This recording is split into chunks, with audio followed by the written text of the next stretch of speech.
নমস্কাৰ বন্ধু-বান্ধৱীসকল, আজি আমি পৰিস্থিতি তন্ত্ৰৰ গোটেইখিনি কথা আলোচনা কৰিছোঁ। প্ৰথমতে পৰিস্থিতি তন্ত্ৰ কাক বোলে, পৰিস্থিতি তন্ত্ৰৰ ভাগকেইটা প্ৰথমতে আলোচনা কৰা আছে।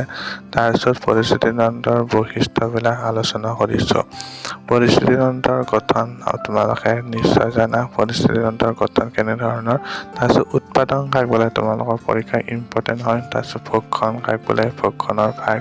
বিয়োজক কাক বোলে, বিয়োজকৰ ভাগ। গোটেইখিনি তোমালোকে ভালদৰে চাবা। আৰু আমাৰ মণ্ডল 4টা আছে, মণ্ডলকেইটাৰ আমি বিৱৰণ দিয়া নাই, কিন্তু এনেদৰে চালে হ'ব। তাৰপিছত পৰিস্থিতি তন্ত্ৰৰ প্ৰকাৰো আছে। পৰিস্থিতি তন্ত্ৰৰ প্ৰকাৰসমূহ তোমালোকে ভালদৰে চাবা। আটাইতকৈ ইম্পৰ্টেণ্ট কুৱেশ্যন এনচাৰ হৈছে পৰিস্থিতি তন্ত্ৰৰ কাৰ্য। পৰিস্থিতি তন্ত্ৰৰ কাৰ্যটো তোমালোকে ভালদৰে পৰীক্ষাৰ বাবে চাবা, কাৰণ এইটো আটাইতকৈ ইম্পৰ্টেণ্ট হয়। পৰিস্থিতি তন্ত্ৰৰ কাৰ্যটো চাব লাগিব, কাৰণ এইটো আটাইতকৈ ইম্পৰ্টেণ্ট হয়।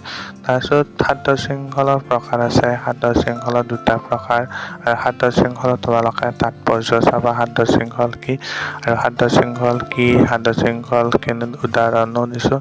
তাৰপিছত আটাইতকৈ ইম্পৰ্টেণ্ট হৈছে পৰিস্থিতি তন্ত্ৰৰ পিৰামিডি, সংখ্যাগত পিৰামিডি, এইকেইটা গোটেইটা চাব লাগিব। আৰু আটাইতকৈ ইম্পৰ্টেণ্ট হৈছে পৰিস্থিতি তন্ত্ৰৰ শক্তি প্ৰবাহিত কেনেদৰে হয়, এইটো তোমালোকে ভালদৰে চাবা। তাৰপিছত পৰিস্থিতি তন্ত্ৰৰ ভাগকেইটা আছে, ইয়াত সাৰ্বজনীন শক্তি প্ৰবাহ গোটেইকেইটা আছে। তাৰপিছত পৰিস্থিতি তন্ত্ৰৰ অনুক্ৰমণ কি, অনুক্ৰমণৰ বৈশিষ্ট্য, অনুক্ৰমণৰ প্ৰকাৰো আছে 2টা প্ৰকাৰ, প্ৰাথমিক আৰু গৌণ অনুক্ৰমণ।